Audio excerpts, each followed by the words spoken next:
Les rues à l'extérieur étaient étrangement calmes, recouvertes d'une épaisse couche de neige. À l'intérieur, la cheminée crépitait doucement, sa chaleur contrastant fortement avec le nœud froid qui se tordait dans ma poitrine.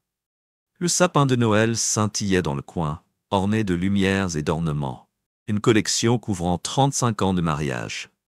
Pourtant, ce soir, même sa lueur n'a pas pu dissiper l'obscurité grandissante dans mes pensées. Linda, ma femme, se comportait bizarrement depuis des semaines. Elle a considéré cela comme un stress de vacances. Faire des achats de dernière minute, organiser des dîners, sauver les apparences. Mais je n'ai pas été dupe. Ma vie a été construite en lisant les gens, en saisissant les vérités non dites entre les lignes. Ce que j'ai vu chez Linda était quelque chose d'étranger, de troublant. Une distance, un détachement.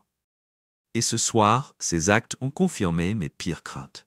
Elle descendit les escaliers, chaque pas délibéré, dans une robe cramoisie qui s'accrochait à elle comme une promesse murmurée. Son maquillage était impeccable, ses cheveux coiffés à la perfection. Elle était radieuse, mais pas pour moi. « Où vas-tu » ai-je demandé en gardant un ton égal. « Dîner avec des amis » répondit-elle avec désinvolture, sans même croiser mon regard. Elle a ajusté son collier de diamants, celui que je lui avais offert pour notre 25e anniversaire. Il n'y a rien de formel. Je n'ai pas réagi immédiatement, laissant le silence s'étendre, la regardant attentivement alors qu'elle évitait mon regard. Finalement, j'ai hoché la tête en direction de la porte. « Très bien. Ne les laisse pas t'empêcher d'entrer trop tard. » Elle sourit, un sourire poli et distant, et sortit sans ajouter un mot. Au moment où sa voiture a disparu dans la nuit enneigée, je me suis déplacé rapidement. Linda laissait toujours son agenda sur la table du hall, et ce soir ne faisait pas exception. En l'ouvrant à la date d'aujourd'hui, mon cœur se serra. 20h. Suite Pontouse 1503. VH Victor Harper. Le nom a fait l'effet d'une gifle. Victor Harper, un magnat de l'immobilier millionnaire avec une réputation de charme, de richesse et un faible pour les femmes mariées. Je l'avais rencontré une fois, brièvement, lors d'un gala de charité auquel Linda avait insisté pour que nous y assistions. Il avait du charisme, je lui donnerais ça.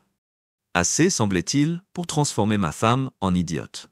J'ai pris une photo de la page du planificateur, en prenant soin de la laisser exactement telle que je l'avais trouvée. Il n'était pas nécessaire de la confronter maintenant. La colère est une arme qu'il vaut mieux utiliser avec précision. Les explosions prématurées sont réservées aux amateurs. De retour dans mon bureau, j'ai ouvert mon ordinateur portable et confirmé mes soupçons. Harper organisait une fête de Noël privée dans l'un des hôtels les plus luxueux de la ville. Suite Penthouse, bien sûr. M'appuyant sur ma chaise, j'ai réfléchi à mes options. Linda pensait qu'elle était intelligente et qu'elle se faufilait. Mais ce qu'elle ne réalisait pas, c'est que j'avais déjà 3 longueurs d'avance. Au moment où elle entrerait dans ce Penthouse, elle tomberait dans un piège qu'elle aurait elle-même créé. Alors que la neige tombait de plus en plus lourdement et recouvrait les rues, j'ai attrapé mon manteau et j'ai glissé un stylo enregistreur dans ma poche, un appareil discret de mes années d'entreprise. Ce n'était pas de la paranoïa, c'était une préparation. Les hommes comme moi n'agissent pas sans preuve. La preuve, c'est le pouvoir. En ouvrant l'application de suivi sur mon téléphone, j'ai regardé le point GPS de la voiture de Linda se déplacer régulièrement vers la ville, vers le Harbour Grand Hotel. Ma mâchoire se serra en me rappelant le nom lié à cette destination. Victor Harper. Un homme qui a prospéré en exploitant les autres, financièrement, émotionnellement ou autrement. Je me suis glissé dans ma voiture et l'ai suivi à distance prudente. Le trajet m'a semblé plus long qu'il ne l'était, la neige qui tombait étouffait le monde autour de moi. Quand je suis arrivé, sa voiture était déjà garée dans le garage souterrain. Le Harbour Grand Hotel se dressait au-dessus, symbole de luxe et d'indulgence. J'étais déjà venu ici, il y a des années, pour un événement professionnel. À l'époque, cela représentait le succès. Ce soir, c'était un champ de bataille. En entrant dans le hall, j'ai bougé avec détermination, la confiance rayonnant à chaque pas. Personne ne m'a arrêté. Ils le font rarement lorsque vous agissez comme si vous apparteniez à votre groupe. En arrivant aux ascenseurs, j'ai regardé le bouton lumineux du penthouse. Une carte clé privée était bien sûr nécessaire. Mais Ce n'était qu'un détail mineur. J'avais mes propres méthodes. Une conversation rapide avec le concierge distrait a suffi pour y accéder. Les gens sous-estiment souvent ce qu'ils révèlent lorsqu'ils souhaitent plaire. Le trajet en ascenseur était silencieux, le genre de silence qui vous oblige à faire face à ce qui s'en vient. Je n'étais pas là pour faire une scène. Pas encore. Ce soir, il s'agissait de rassembler ce dont j'avais besoin pour les démanteler tous les deux. Lorsque les portes se sont ouvertes, je suis entré dans le hall du penthouse. C'était exactement ce à quoi je m'attendais. L'opulence à son apogée. Sols en marbre, lustres en cristal et baies vitrées offrant une vue imprenable sur la ville. Mais toute cette beauté semblait creuse. Je me suis déplacé rapidement et silencieusement, scrutant la pièce à la recherche du meilleur endroit pour planter l'enregistreur. La table basse au centre du salon était parfaite, suffisamment proche pour capter chaque mot, mais suffisamment discrète pour éviter d'être détectée. J'étais sur le point de partir quand j'entendis le bruit de l'ascenseur. Des pas. Rire. Mon pouls s'est accéléré, non pas avec panique, mais avec concentration. Je me glissais dans l'ombre du couloir, appuyant mon dos contre le mur froid. Linda entra dans le penthouse, bras dessus, bras dessous avec Victor Harper. Le spectacle était presque comique. Il était tout ce à quoi je m'attendais. Bronzé, suffisant et dégoulinant de l'arrogance d'un homme qui pensait que l'argent le rendait intouchable. Linda le regarda comme s'il était la réponse à une question qu'elle n'aurait jamais dû poser. « Je t'avais dit que ça valait la peine de s'enfuir, » dit Harper, sa voix débordante de charme. Linda éclata de rire, un son aigu et inconnu. « Vous savez toujours comment faire une entrée, » répondit-elle. Ils entrèrent dans le salon, leur voix se mêlant au léger bourdonnement de la ville en contrebas. Je n'avais pas besoin d'en entendre davantage. L'enregistreur était en place, et j'en avais vu suffisamment pour savoir qu'il ne s'agissait pas seulement d'une aventure, mais d'une trahison calculée. Je me glissais dans l'ascenseur, les laissant à leur fausse intimité. Alors que les portes se fermaient, je me suis accordé un moment de clarté. Harper se croyait intouchable. Linda pensait qu'elle était intelligente. Aucun d'eux n'a compris ce qui se passe lorsqu'on pousse trop loin un homme comme moi. Au moment où j'atteignis ma voiture, les prémices d'un plan étaient déjà en train de se former. Ce n'était plus une question de colère, c'était une question de stratégie. Il s'agissait de s'assurer que lorsqu'ils tombaient, ils tombaient durement. Et publiquement. Ce soir, ils profiteraient de leur petit fantasme.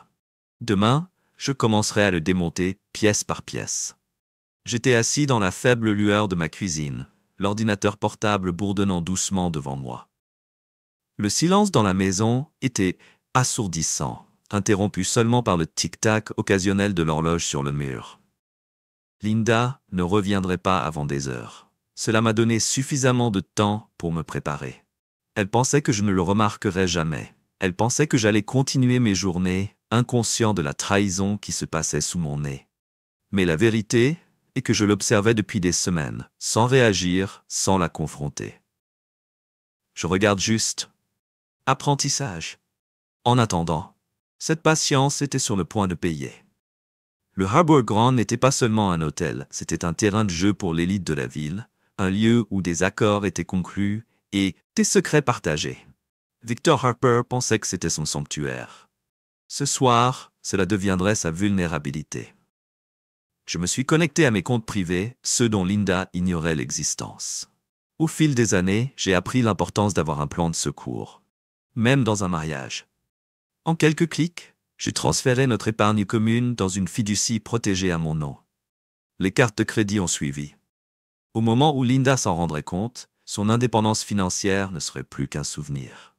L'étape suivante a demandé plus de finesse. J'ai contacté un ancien contact, James Carrill, un détective privé qui me devait bien des faveurs. James était passé maître dans l'art de déterrer de la terre, et s'il y en avait sur Harper, il la trouverait. « Jonathan » salua-t-il, sa voix bourrue mais familière. « Ça fait longtemps. Que puis-je faire pour toi ?» Je n'ai pas perdu de mots. « Victor Harper, j'ai besoin de tout ce que tu peux obtenir. Relations commerciales, vie personnelle, tout ce qu'il ne veut pas que le monde sache. » James rit. « C'est un défi de taille. Mais pour vous, considérez que c'est fait. J'aurai un dossier demain matin. » Ceci étant mis en œuvre, j'ai reporté mon attention sur l'empire de Harper. Une recherche rapide dans les archives publiques a révélé une mine d'or. Ses propriétés étaient lourdement hypothéquées, son entreprise au bord du gouffre. Une mauvaise affaire, un murmure de scandale, et tout s'écroulerait. Mais ce soir, il ne s'agissait pas uniquement de Harper. Il s'agissait aussi de Linda. La femme avec qui j'avais partagé ma vie pendant 35 ans avait choisi de cracher sur tout ce que nous avions construit ensemble. Elle devait comprendre le coût de cette décision. Lorsque Linda rentra finalement chez elle, il était presque minuit. Elle franchit la porte en silence, ses talons claquant doucement contre le sol. Je restais dans la cuisine, faisant semblant de lire un livre. La lueur du plafonnier projetait des ombres sur mon visage. « Tu te lèves tard », dit-elle d'une voix décontractée, trop décontractée. Je n'arrivais pas à dormir, répondis-je sans lever les yeux. Comment s'est passé ton dîner? Tout allait bien, dit-elle en enlevant ses chaussures. Je suis juste en train de rattraper les filles. Son mensonge planait entre nous. Lourd et évident. Je les regardais se déplacer dans la cuisine, se versant un verre d'eau, évitant mon regard. Elle n'avait pas réalisé que je pouvais sentir l'eau de Cologne persistante sur sa robe, le genre d'eau de Cologne qu'un homme comme Harper porterait. Je ne l'ai pas pressée. Pas encore. Une confrontation serait désormais prématurée et je n'allais pas jouer ma main avant que le jeu ne soit prêt. Le lendemain matin, pendant que Linda faisait des courses, ou quelle que soit l'excuse qu'elle avait trouvée, j'ai rencontré mon avocat. George Reynolds était mon confident légal depuis des décennies. Un homme qui comprenait l'art de la destruction silencieuse. « Jonathan, dit-il en me serrant fermement la main. Tu as ce look, quelle est la situation? » Je lui ai remis un dossier contenant tout ce que j'avais rassemblé jusqu'à présent. Les transferts financiers, les entrées du planificateur et des notes sur les activités récentes de Harper. « J'ai besoin de 2 choses, dis-je d'une voix ferme. Premièrement, je veux que tous les actifs à mon nom soient verrouillés. Linda ne touche pas un centime à moins que je le dise. Deuxièmement, j'ai besoin que les papiers de divorce soient rédigés, avec effet immédiat. » George se pencha en arrière sur sa chaise, son expression illisible. « Es-tu sûr de ça? 35 ans, c'est long. » Ça l'était, dis-je froidement. Maintenant, c'est fini. Dans l'après-midi, James avait remis son rapport sur Harper. C'était un chef-d'œuvre de dévastation silencieuse. Des comptes offshore louches, des actifs non déclarés et des murmures de harcèlement au travail enfouis sous des piles d'argent liquide. C'était plus que suffisant pour le ruiner. Mais un coup rapide ne m'intéressait pas. Je voulais que ce soit lent, volontaire. J'ai passé le reste de la journée à préparer mon prochain déménagement. Harper était sur le point d'apprendre qu'aucun empire, financier, social ou personnel, n'était intouchable. Et Linda?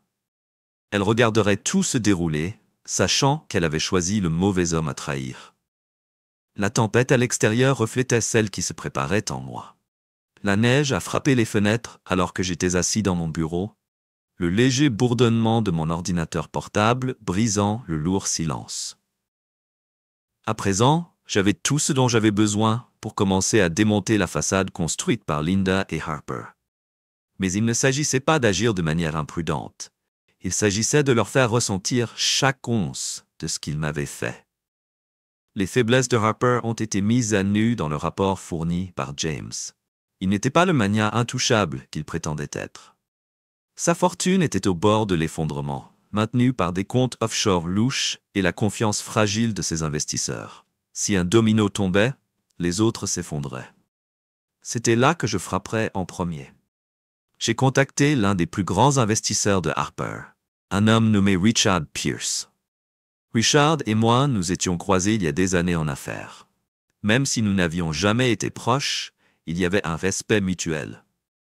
Plus important encore, il respectait la vérité. « Jonathan » répondit-il après quelques sonneries d'une voix méfiante.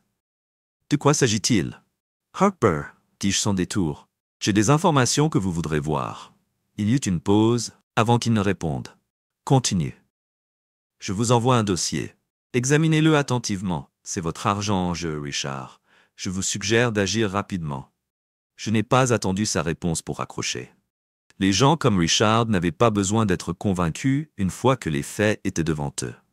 À la fin de la semaine, les investisseurs de Harper remettraient tout en question et son empire commencerait à s'effondrer.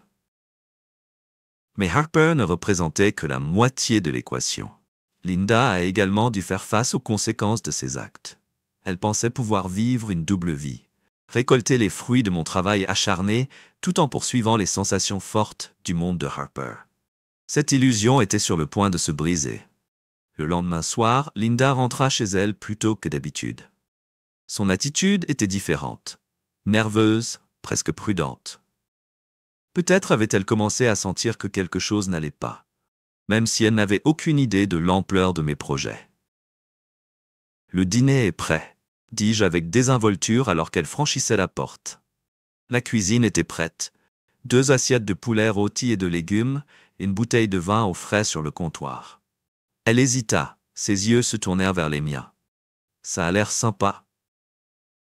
Je pensais que nous pourrions passer du temps ensemble, dis-je en lui tirant une chaise. Ça fait longtemps, n'est-ce pas? Elle sourit, mais cela n'atteignit pas ses yeux. Ouais, c'est vrai. Pendant que nous mangions, je la regardais attentivement. Elle essayait trop d'agir normalement, remplissant le silence de petites discussions sur sa journée. Je la laisse divaguer, attendant le bon moment pour frapper.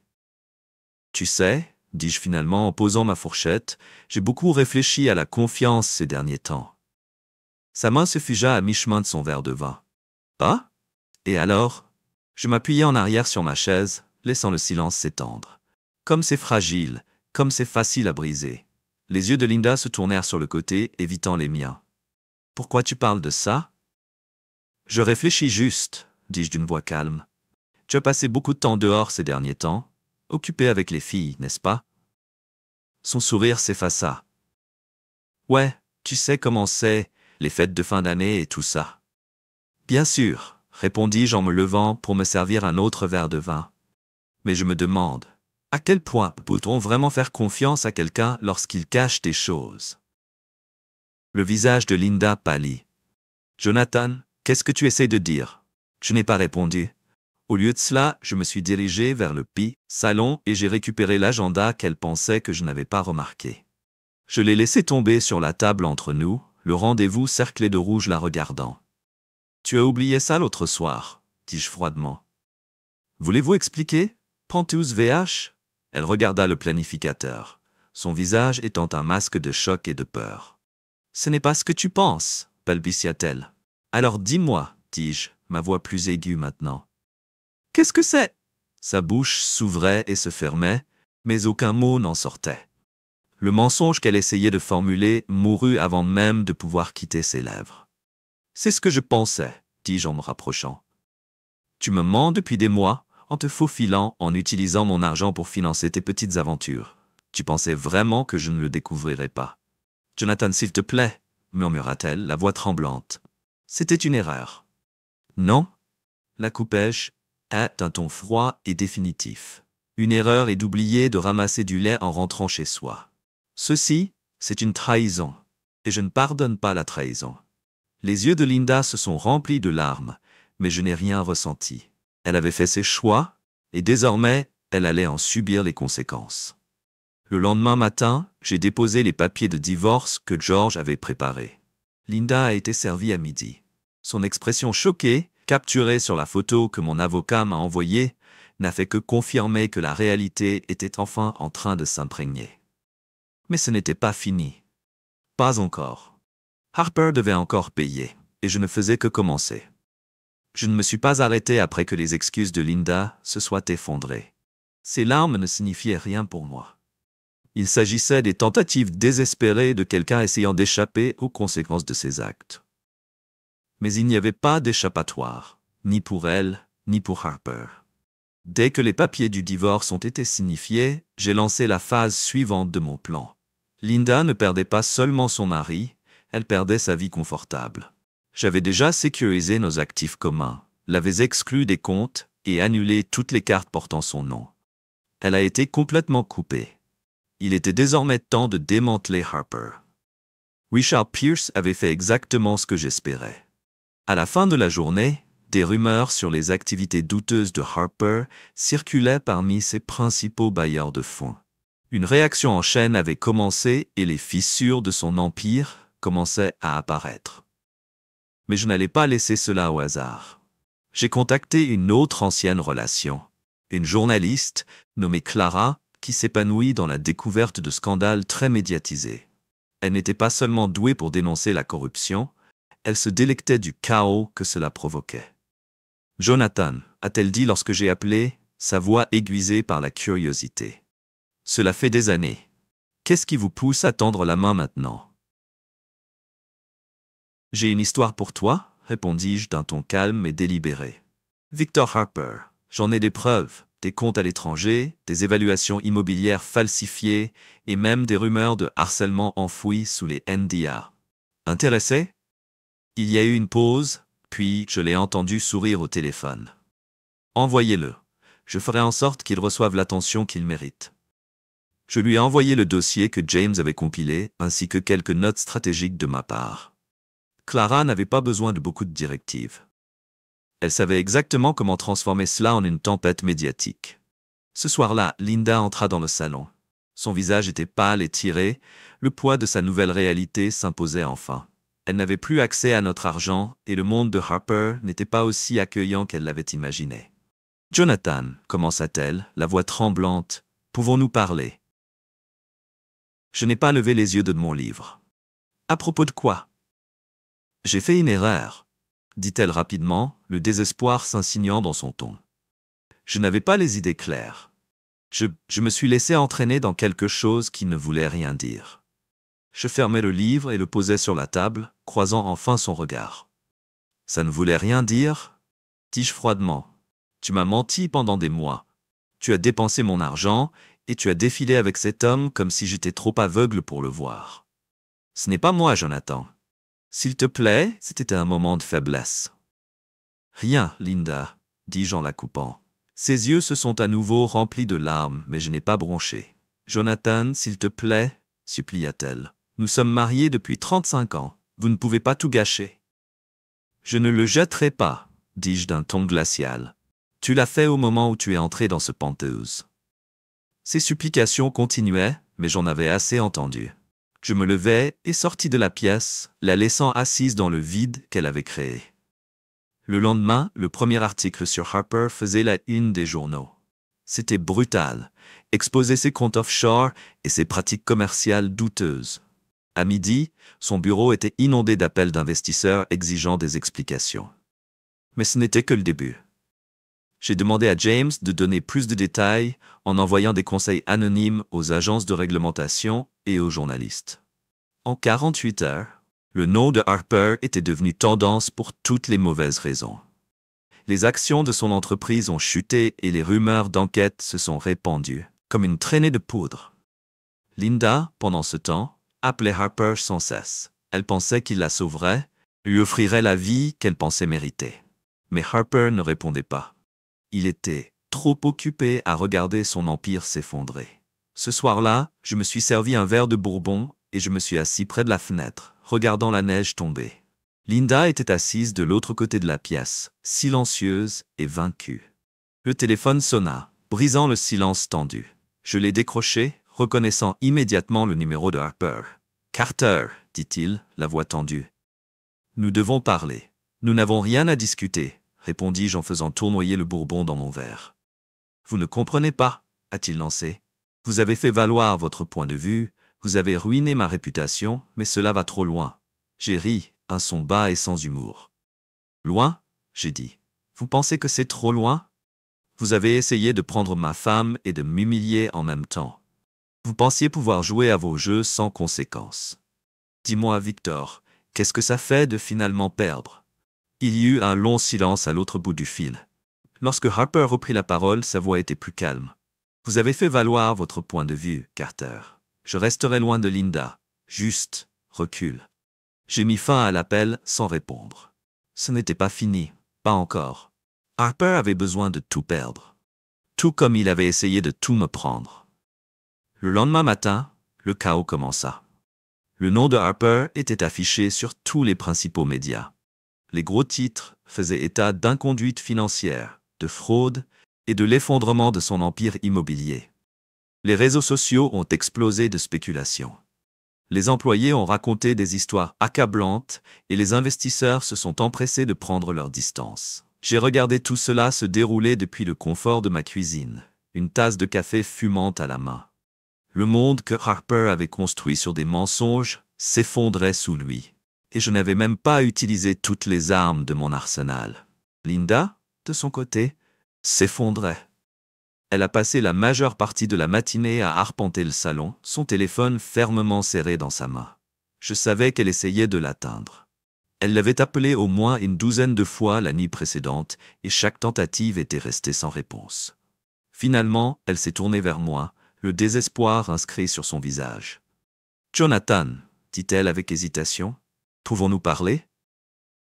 Je n'ai pas levé les yeux de mon téléphone. « Et alors ?»« Il s'agit de Victor, » commença-t-elle en se tordant les mains. « Je pense qu'il s'est passé quelque chose. Il ne répond pas à mes appels. » Je posai lentement mon téléphone et la fixai avec un regard froid. « Il s'est passé quelque chose ?» répétai-je. « Tu veux dire le fait que son entreprise s'effondre sous le poids de ses mensonges, ou que ses investisseurs l'abandonnent en masse? De quel côté te préoccupes-tu, Linda ?» Son visage pâlit. « Tu étais au courant de ça ?» demanda-t-elle, sa voix à peine au-dessus d'un murmure. Je me levai et marchai vers elle à pas mesurés. « Bien sûr, dis-je catégoriquement. Je savais. Pensiez-vous vraiment que j'allais rester les bras croisés et ne rien faire pendant que vous essayiez tous les deux de m'humilier? Pendant que tu dépensais mon argent et jouais à la maison avec ce parasite ?» Linda recula, son dos heurtant le mur. « Jonathan, murmura-t-elle, je ne voulais pas en arriver là. J'étais confuse. » Je me suis arrêté. J'ai crié. Ma voix était comme de l'acier. « Tu n'étais pas confus, tu étais égoïste.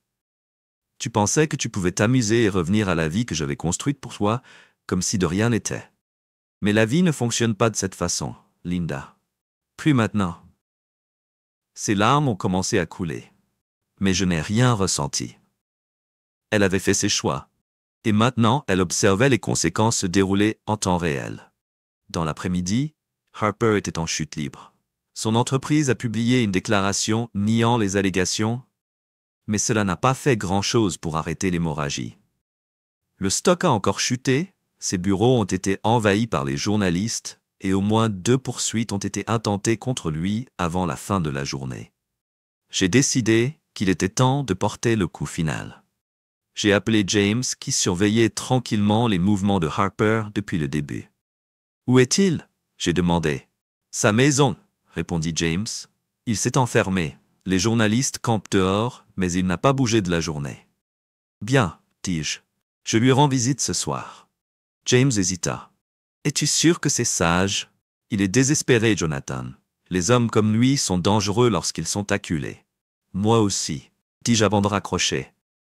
Ce soir-là, je suis entré dans le manoir fermé de Harper, les phares de ma voiture traversant l'obscurité. Les journalistes s'étaient réduits, mais quelques-uns s'attardaient encore près de l'entrée. Je les ai ignorés et j'ai franchi les portes ouvertes. La maison était aussi extravagante que dans mes souvenirs, mais ce soir, elle ressemblait à un tombeau. Les lumières à l'intérieur étaient faibles et l'air autour de la place était lourd.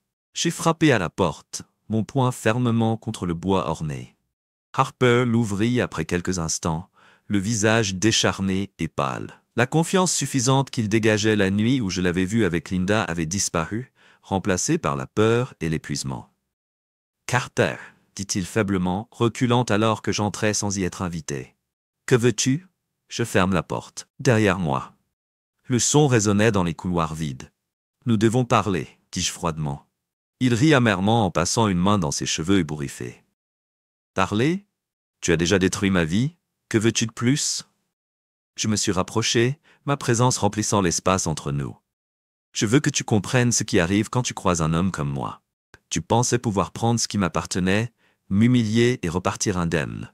Tu avais tort. » Harper recula, les mains tremblantes. « Ce n'était pas personnel, Carter.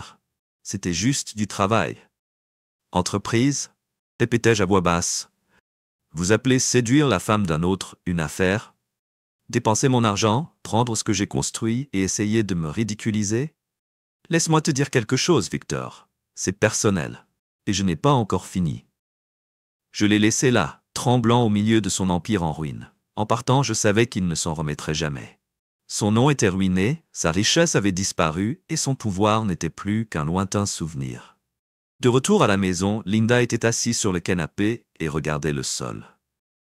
Elle a levé les yeux quand je suis entré, le visage strié de larmes. « Qu'est-ce que tu as fait ?» murmura-t-elle. Je n'ai pas répondu. Elle n'en méritait pas un. Le lendemain de ma confrontation avec Harper, j'étais assis à la table de la cuisine, mon ordinateur portable ouvert, alors que les nouvelles continuaient d'affluer. La chute de Victor Harper n'était plus seulement une histoire, c'était un spectacle. Les journalistes campaient devant ses bureaux. Des employés ont divulgué des documents et le monde financier l'a traité comme une contagion. Chaque titre, chaque rapport accablant était un autre clou dans son cercueil. Linda était toujours à l'étage, sa porte bien fermée. Elle ne m'avait pas parlé depuis hier soir, mais son silence disait tout. Elle savait que la vie qu'elle pensait construire avec Harper n'était plus que des cendres maintenant. J'ai siroté mon café, savourant son goût amer alors que je planifiais mon prochain mouvement. Son empire avait disparu, mais il n'avait pas assez souffert. Il respirait toujours, s'accrochant toujours au reste de fierté qui lui restait. Je n'en avais pas encore fini avec lui. J'ai décidé de visiter son bureau une dernière fois. Le trajet vers le centre-ville était calme, la neige atténuant les bruits habituels de la ville. Au moment où je suis arrivé, la scène à l'extérieur du bâtiment Harper était chaotique. Les journalistes ont lancé des questions à tous ceux qui passaient devant, leurs appareils photos clignotant comme des paparazzis se nourrissant d'une frénésie. Je suis sorti de ma voiture et j'ai ajusté mon manteau, ma présence attirant immédiatement l'attention. Certains journalistes ont tourné leur caméra vers moi, reconnaissant mon visage grâce aux informations divulguées. Je n'ai pas hésité. Laissez-les regarder. Je suis entré dans le bâtiment, devant les gardes de sécurité qui n'ont même pas pris la peine de m'arrêter. Le bureau de Harper était au dernier étage, et le trajet en ascenseur semblait plus lent que d'habitude. Lorsque les portes se sont ouvertes, j'ai été accueilli par la vue d'un bureau presque vide. Des bureaux abandonnés, des papiers éparpillés et l'air chargé d'une odeur de peur. Harper était assis à son bureau, la tête dans les mains. Il a levé les yeux lorsque je suis entré, les yeux injectés de sang et creux. « Toi, dit-il, la voix rauque. Que faites-vous ici ?» J'ai fermé la porte derrière moi, le son résonnant dans la pièce silencieuse. Je pensais juste que j'allais m'enregistrer, dis-je en m'appuyant nonchalamment contre le mur. Voyez comment vous tenez le coup. Il me regarda, les poings serrés. Vous m'avez tout pris, mon entreprise, ma réputation, tout. Que veux-tu de plus? Je m'avançai, ma voix basse et contrôlée. Je veux que tu comprennes quelque chose, Harper. Tu as essayé de prendre ce qui m'appartenait. Tu pensais que tu pouvais entrer dans ma vie, prendre ma femme et me laisser sans rien. Mais la différence entre nous est que je ne me contente pas de prendre. Je détruis. Harper se leva, la colère éclatante. Tu penses que cela fait toi un homme? Ruiner la vie d'une autre personne? J'ai souri froidement. Non, Harper. Ce qui fait de moi un homme, c'est de savoir que je ne laisse personne me manquer de respect et s'en tirer sans problème. Vous avez joué à vos jeux et vous avez perdu. Vous n'avez personne d'autre à blâmer que vous-même. Il s'est jeté sur moi, ses poings s'agitant sauvagement. Je m'écartai, le laissant s'écraser sur le bureau. Il se tourna vers moi, respirant lourdement, mais avant qu'il ne puisse faire un autre mouvement, je l'attrapai par le col et le repoussai sur sa chaise. « Ne t'embarrasse pas, dis-je d'une voix ferme. Tu n'en vaux pas la peine. » Il s'effondra, vaincu. « Que voulez-vous de moi ?» demanda-t-il, sa voix étant à peine un murmure. « Rien, répondis-je en relâchant ma prise. J'ai déjà pris tout ce qui compte. Le reste dépend de vous. Mais si jamais vous essayez de reconstruire, si jamais vous pensez à me croiser à nouveau, je ferai en sorte que cette fois, vous ne vous en remettiez pas. » Je me suis retourné et suis sorti, le laissant seul dans les ruines de son bureau. Les journalistes attendaient toujours dehors, leurs appareils photos clignotant, tandis que j'avançais dans l'air froid. Je ne leur ai pas parlé. Je n'ai même pas regardé dans leur direction. Mes actions étaient plus éloquentes que n'importe quel mot. Quand je suis rentré chez moi, Linda était assise à la table de la cuisine, le visage pâle et tiré. Elle leva les yeux lorsque j'entrai, les yeux remplis d'un mélange de peur et de désespoir. « Ce qui s'est passé ?» demanda-t-elle doucement. Je me suis servi un verre, le liquide ambré attirant la lumière alors que je m'appuyais contre le comptoir. « Harper a fini, dis-je simplement. Son entreprise, son nom, son avenir, tout est parti. » Elle déglutit difficilement, les mains tremblantes. « Et moi ?» J'ai haussé un sourcil, mon expression froide. « Et toi, Linda ?» j'ai demandé. « Tu as fait ton choix. Tu pensais que Harper pouvait te donner quelque chose que je ne pouvais pas. Eh bien, maintenant, tu sais exactement ce que c'était. Rien. » Ses larmes coulèrent, mais je ne bougeais pas pour la réconforter. Elle ne le méritait pas. « Jonathan, s'il te plaît, » murmura-t-elle, la voix brisée. J'avais tort. J'étais stupide, je ne voulais pas que tout cela arrive. J'ai fini mon verre et j'ai posé le verre avec un tintement sec. Tu ne voulais pas que ça arrive, mais c'est arrivé. Dis-je d'une voix dure. Les actions ont des conséquences, Linda. Tu as fait ton lit, maintenant tu peux t'y allonger. Je l'ai laissé là, ses sanglots résonnant dans la maison vide, alors que je me dirigeais vers mon bureau. La guerre était finie, mais la victoire semblait vide de sens. J'avais gagné, mais à quel prix? Assis à mon bureau, j'ai ouvert mon ordinateur portable et j'ai regardé l'écran vide. Les morceaux de ma vie étaient dispersés, mais au moins maintenant, je pouvais commencer à reconstruire. Seul. La maison était silencieuse quand je reviens du bureau de Harper. La neige tombait lourdement dehors, assourdissant le monde, mais à l'intérieur, la tension était suffocante. Linda était assise dans le salon, le visage pâle, les yeux rouges et bordés de larmes. Elle a levé les yeux quand je suis entré, et pour la première fois depuis des années, j'ai vu quelque chose qui ressemblait à de la peur dans son expression. « Qu'avez-vous fait ?» demanda-t-elle, sa voix à peine au-dessus d'un murmure. J'ai enlevé mon manteau et l'ai accroché près de la porte sans prendre la peine de la regarder. « J'ai nettoyé un gâchis, » répondis-je. « Mon désordre, celui que tu as aidé à créer. » Elle tressaillit comme si je l'avais frappée. « Jonathan, je ne pensais pas que ça irait aussi loin. » Je me tournai vers elle, les yeux froids. « C'est le problème, Linda, dis-je. Tu n'as pas réfléchi. Tu n'as pas pensé à moi, à nous, à ce que nous avons construit. Tu n'as pensé qu'à toi, et maintenant, tu dois vivre avec les conséquences. » Elle se leva, les mains tremblantes. « Cela n'était censé vouloir rien dire, » a-t-elle commencé, mais je l'ai interrompue. « N'ose pas essayer de diminuer ça, » dis-je d'une voix aiguë. « Tu m'as menti, tu m'as trahi. Tu as gâché 35 ans de mariage pour un homme qui ne pouvait même pas conserver sa propre vie et encore moins te donner celle que tu voulais. » Ses lèvres tremblaient, mais aucun mot n'est sorti. Je suis passé devant elle, me versant un verre du bar dans le coin. Le parfum net de Bourbon remplissait la pièce alors que je me retournais vers elle, le verre stable dans ma main. « Qu'avez-vous pensé arriver ?» ai-je demandé, mon ton plus silencieux maintenant, presque dangereux. « Pensiez-vous qu'il vous enlèverait, vous balayerait vos pieds, et vous vivriez heureux pour toujours? Vous pensiez que je ne le remarquerais pas? Que je n'agirais pas ?» Linda secoua la tête, des larmes coulant sur son visage. « J'étais seule, Jonathan, » murmura-t-elle. « Tu étais toujours si éloigné. Tu ne m'as plus vu. » J'ai ri amèrement, le son creux dans la pièce vide. « Solitaire ?» j'ai répété. « C'est votre excuse? Pensez-vous que je n'étais pas seule, que je n'ai pas ressenti le poids de tout ce que je portais pour garder cette vie en marche? Mais je n'ai pas couru vers quelqu'un d'autre, Linda. Je suis resté. Parce que c'est ce que l'engagement ressemble. » Elle a coulé sur le canapé, ses sanglots étouffés par ses mains. Pendant un moment, le seul son a été le crépitement de la cheminée et le hurlement lointain du vent à l'extérieur. Harper avait fini. Son empire s'était effondré, sa réputation détruite. Maintenant, il était temps de rompre les derniers liens avec Linda. J'ai de nouveau rencontré mon avocat, cette fois pour m'assurer que la procédure de divorce était hermétique.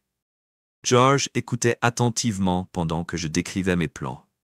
Son expression était neutre, mais ses yeux étaient nets. « Vous êtes minutieux, » dit-il finalement, se penchant en arrière sur sa chaise. « Il ne s'agit pas de minutie, » ai-je répondu, ma voix durement. « Il s'agit de lui envoyer un message à quiconque pense qu'ils peuvent me traverser. » George hocha la tête, prenant des notes en continuant. « Et la maison, dis-je fermement, elle est sortie.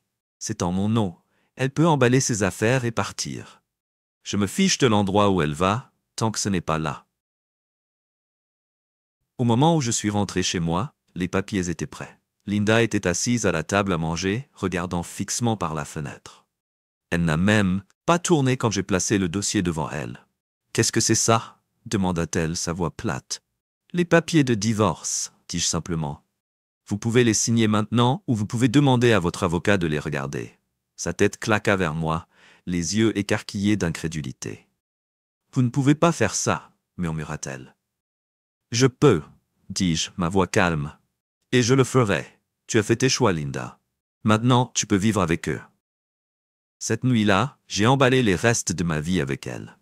Chaque photo, chaque souvenir, chaque rappel de ce que nous étions autrefois entrés dans une boîte.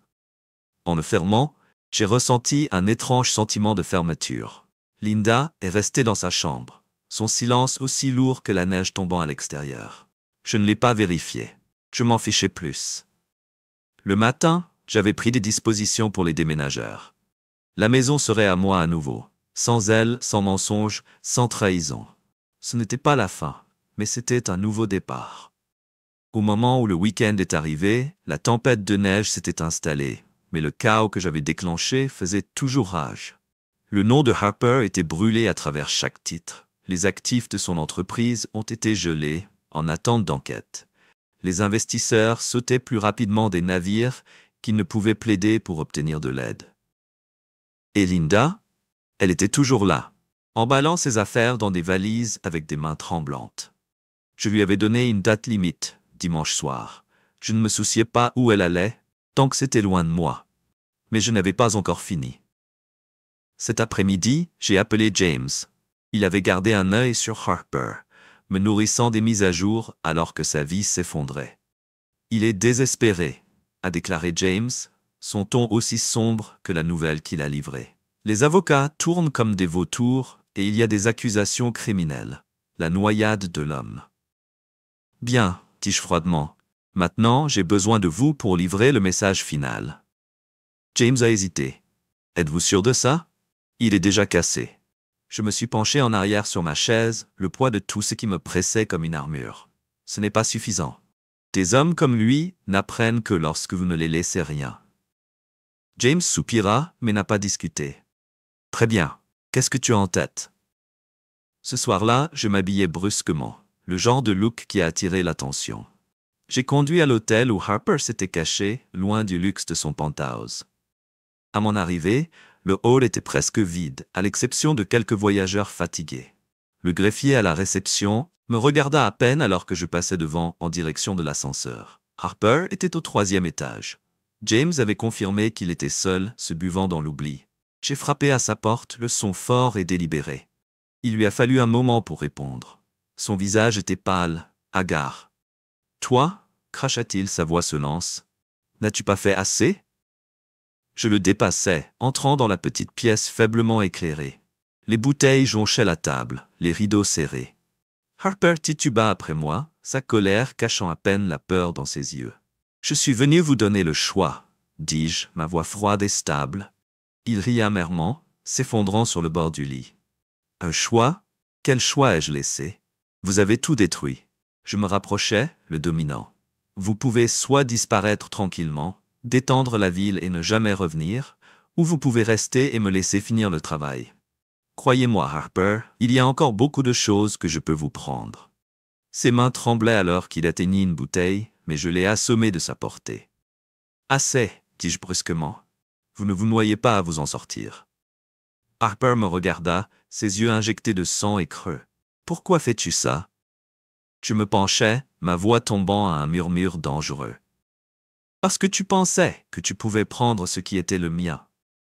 Tu pensais que tu pouvais m'humilier et vous éloigner intact. Mais maintenant, tu es celui qui a été humilié. Et si jamais tu approchais de moi ou de ma vie, je m'assurerais. Le monde oublie que vous avez jamais existé. » Il n'a pas répondu, son silence un signe de défaite. Je me suis tenu et j'ai marché jusqu'à la porte, ne faisant que s'arrêter pour lui jeter un coup d'œil une dernière fois. « Faites le bon choix, Harper, » dis-je, avant de le laisser à sa misère. Quand je suis rentré chez moi, la voiture de Linda était partie. La maison se sentait plus vide que jamais, mais il y avait une paix étrange dans le silence. J'ai traversé les couloirs, les échos de ce que nous avions autrefois en persistant comme des fantômes. Dans la cuisine, j'ai trouvé une note qu'elle avait laissée sur la table. C'était court, griffonné à la hâte. Jonathan, je suis désolé pour tout. Je sais que je t'ai perdu, et je sais que je le mérite. J'espère qu'un jour tu pourrais me pardonner. J'ai froissé la note et je l'ai jetée à la poubelle. Le pardon n'était pas quelque chose que j'étais prêt à donner. Pas maintenant, et peut-être jamais. Le lendemain matin, j'ai rencontré George pour tout finaliser. Le divorce était en mouvement. Les actifs ont été sécurisés. Linda n'obtiendrait plus rien de moi et Harper a été effectivement effacé. En quittant le bureau de George, je me sentais plus léger que je ne l'avais fait depuis des années. Le poids de la trahison avait disparu, remplacé par la satisfaction de savoir que j'avais pris le contrôle de ma vie. Mais il ne s'agissait pas seulement de se venger. Il s'agissait de reconstruire. Harper et Linda étaient des chapitres de mon histoire, mais ils n'étaient pas tout le livre. J'avais le reste de ma vie à écrire. Et pour la première fois depuis des années, j'étais libre de le faire selon mes propres conditions. Le dimanche soir est venu comme une vague lente, quiète et lourde. Au moment où Linda a quitté la maison, le soleil s'était couché et la neige avait recommencé à tomber. Je me tenais près de la fenêtre dans le salon, la regardant disparaître dans la rue. C'était étrange la regarder partir. Après toutes ces années, j'aurais dû ressentir quelque chose. Le entretien, le soulagement, peut-être même la colère. Mais il n'y avait rien. Juste un calme creux, comme l'œil d'une tempête. Le silence dans la maison était différent maintenant. Ce n'était plus oppressant. Il était propre, comme un blanc lincé en ardoise. Je me suis déplacé dans les pièces, à éteindre les lumières, à fermer les portes, à fermer le chapitre sur une vie que je ne reconnaissais plus. Le lendemain matin, je me suis réveillé plus tôt que d'habitude. Les habitudes meurent dures, je suppose. Je faisais du café et je me suis assis à la table de la cuisine, en regardant la neige fraîche. Mon téléphone a bourdonné, brisant l'immobilité. C'était James. « Nous l'avons eu », a-t-il dit, sa voix stable mais teintée de satisfaction. Il essaye de monter à bord d'un vol privé hors de l'État. On dirait qu'il se dirige vers le sud. Je me penchai en arrière sur ma chaise, un sourire rampant sur mon visage. Laissez-le courir. Il découvrira assez tôt pour qu'il n'y ait nulle part où aller. James s'arrêta, comme s'il pesait ses prochains mots. « Jonathan, tu ne penses pas que ça suffit? L'homme n'a plus rien. » « C'est le point, James, » répondis-je froidement. « Il ne reste plus rien. » J'ai dit tranquillement. « Les hommes comme lui ne s'arrêtent pas à moins que vous ne les faisiez. Il a besoin de savoir ce que ça fait d'être impuissant. » James n'a pas discuté. Il savait mieux que ça. L'après-midi, la nouvelle était partout. Les actifs de Harper ont été gelés, ses comptes ont saisi et les autorités enquêtaient sur lui pour fraude financière. Des rumeurs de charges supplémentaires se répandaient rapidement. J'ai passé la journée à aligner les appels de CLA, qui étaient ravis par la réaction du public à son dernier exposé. « Jonathan », a-t-elle dit lors d'un appel, sa voix bourdonnant pratiquement d'énergie, « les gens ne peuvent pas en avoir assez.